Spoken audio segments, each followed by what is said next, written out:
أعوذ بالله من الشيطان الرجيم بسم الله الرحمن الرحيم ربنا هب لنا من أزواجنا وذريتنا قرة أعين واجعلنا للمتقين إماما صدق الله العلي العظيم।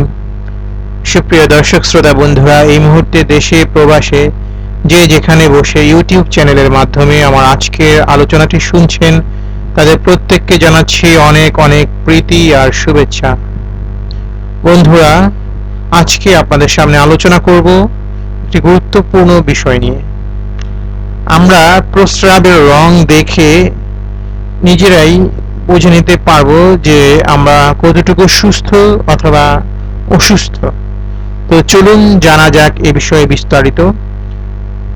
প্রস্রাবের রং কেমন হলে আমাদের সচেতন হওয়া উচিত এবং আমাদের ডাক্তারের শরণাপন্ন হওয়া উচিত।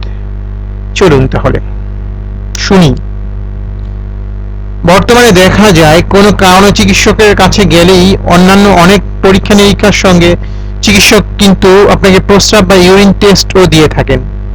এটি কিন্তু অযথা নয়, বরং অনেক বেশি গুরুত্বপূর্ণ। কেননা আপনার দেহের নানা পরিবর্তন বা অসুখের বিষয়ে ধরা পড়ে আপনার প্রস্রাবের পরীক্ষার মাধ্যমেই। আর আপনি নিজেও কিন্তু ঘরে বসেই জেনে নিতে পারেন অনেক অসুখের অগ্রিম বার্তা। কিভাবে? আপনার প্রস্রাবের রং দেখে। প্রিয় পাঠক বা শ্রোতা মণ্ডলী, এবার জেনে নিন আপনার প্রস্রাবের রং কেমন হলে আপনি কোন ধরনের স্বাস্থ্য ঝুঁকিতে রয়েছেন। স্বচ্ছ সাদা। আপনার প্রস্রাব যদি হয় স্বচ্ছ বা সাদা পানির মতো, তবে আপনাকে সুস্থই বলা চলে। দেহে পানি শূন্যতা নেই, সুতরাং যে পরিমাণ পানি পান করছেন তা আপনার সুস্বাস্থ্য ধরে রাখতে কাজে দিচ্ছে বলাই বাহুল্য। হালকা হলুদ।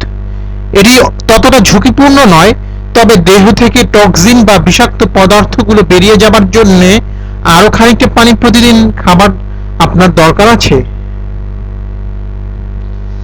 গাঢ় হলুদ, অর্থাৎ আপনার শরীরে যথেষ্ট পানি পাচ্ছে না।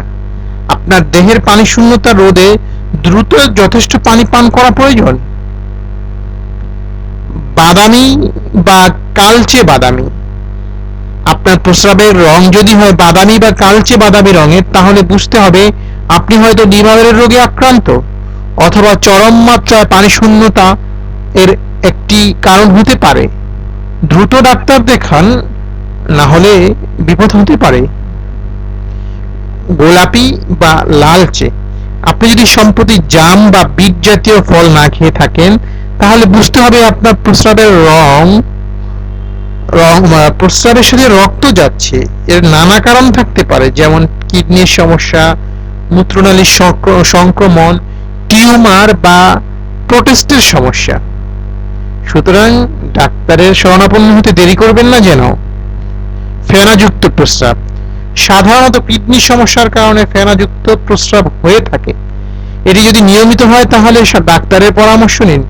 প্রস্রাবের রং দেখে মূলত আপনার দেহের পানির ভারসাম্য বুঝতে পারবেন। তবে যদি এতে কোনো অস্বাভাবিক কিছু দেখে থাকেন, তবে অবহেলা না করে ডাক্তারের পরামর্শ নিন। সুস্থ থাকুন।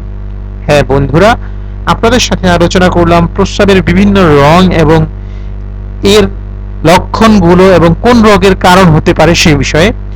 সুতরাং আপনারা আপনাদের নিত্য নৈমিত্তিক প্রস্রাবে যদি কোনো অসামঞ্জস্যপূর্ণতা অথবা কোনো অসঙ্গতি লক্ষ্য করেন, তাহলে কষ্ট করে কোনো ডাক্তার বা চিকিৎসকের শরণাপন্ন হবেন।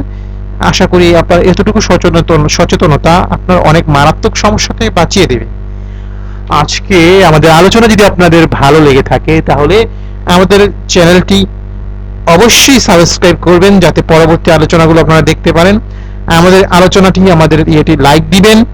আমাদের কাছে আর কি জানতে চান সে বিষয়ে মতামত দিবেন কমেন্ট সেকশনে যে।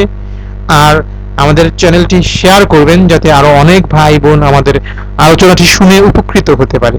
প্রত্যেকের সুস্থ, স্বাভাবিক, সুন্দর জীবন কামনায় আজকের মতো এখানেই বিদায় নিচ্ছি। ভালো থাকুন। আসসালামু আলাইকুম ওয়া রাহমাতুল্লাহি ওয়া বারাকাতুহু। আল্লাহ হাফেজ।